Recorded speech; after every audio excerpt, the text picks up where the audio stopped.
Jaya Radha Madhava Punya Bihari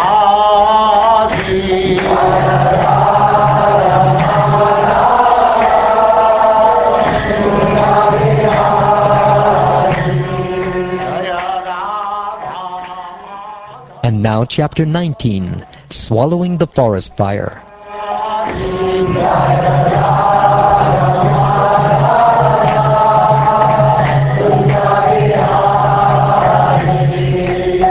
Gopi Jana Vallabha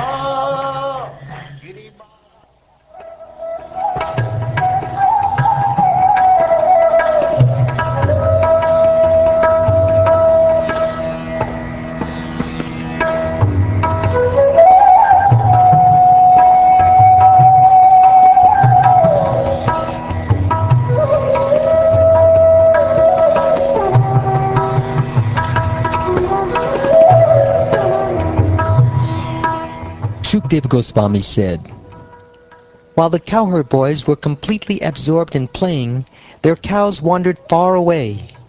They hungered for more grass, and with no one to watch them, they entered a dense forest.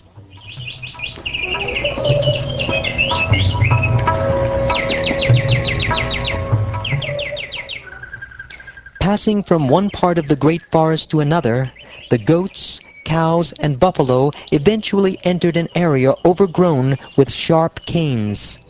The heat of a nearby forest fire made them thirsty, and they cried out in distress. Not seeing the cows before them, Krishna, Ram, and their cowherd friends suddenly felt repentant for having neglected them. The boys searched all around, but could not discover where they had gone.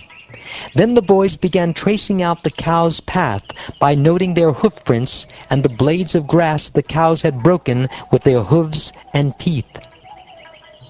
All the cowherd boys were in great anxiety because they had lost their source of livelihood.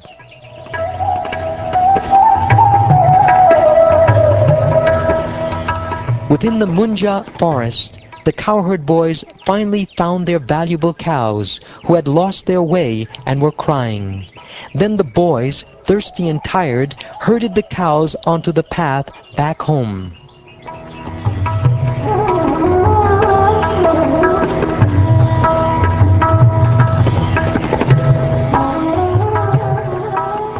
The Supreme Personality of Godhead called out to the animals in a voice that resounded like a rumbling cloud. Hearing the sound of their own names, the cows were overjoyed and called out to the Lord in reply.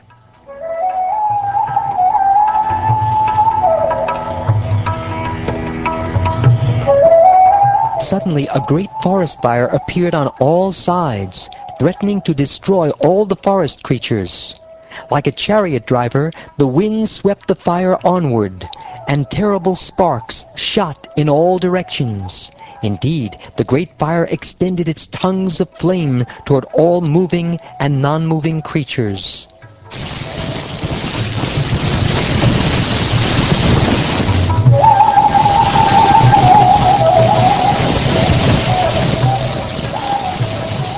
As the cows and cowherd boys stared at the forest fire attacking them on all sides, they became fearful. The boys then approached Krishna and Balaram for shelter, just as those who are disturbed by fear of death approach the Supreme Personality of Godhead. The boys addressed them as follows. O Krishna, Krishna, most powerful one. O Ram, you whose prowess never fails, please save your devotees who are about to be burned by this forest fire and have come to take shelter of you. Krishna, certainly your own friends shouldn't be destroyed. O knower of the nature of all things, we have accepted you as our Lord, and we are souls surrendered unto you.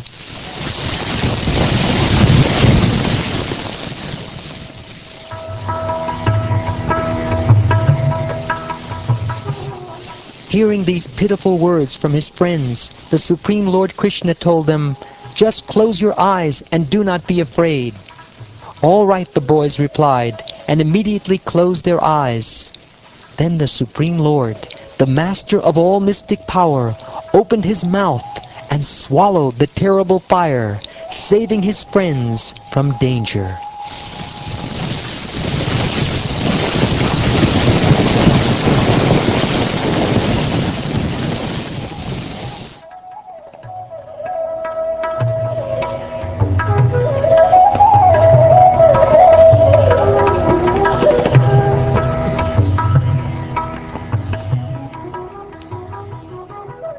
The cowherd boys opened their eyes and were amazed to find not only that they and the cows had been saved from the terrible fire, but that they had all been brought back to the Bandira tree.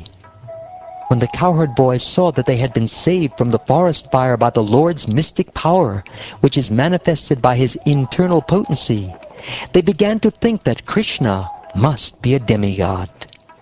It was now late in the afternoon, and Lord Krishna, accompanied by Balaram, turned the cows back toward home. Playing his flute in a special way, Krishna returned to the cowherd village in the company of his cowherd friends, who chanted his glories.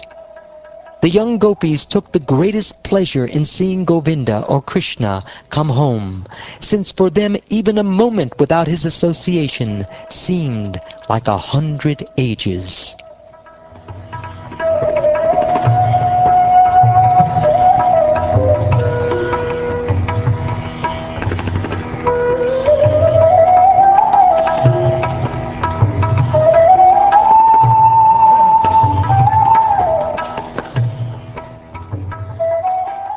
Thus ends the 19th chapter of the 10th canto of the Srimad Bhagavatam, entitled Swallowing the Forest Fire.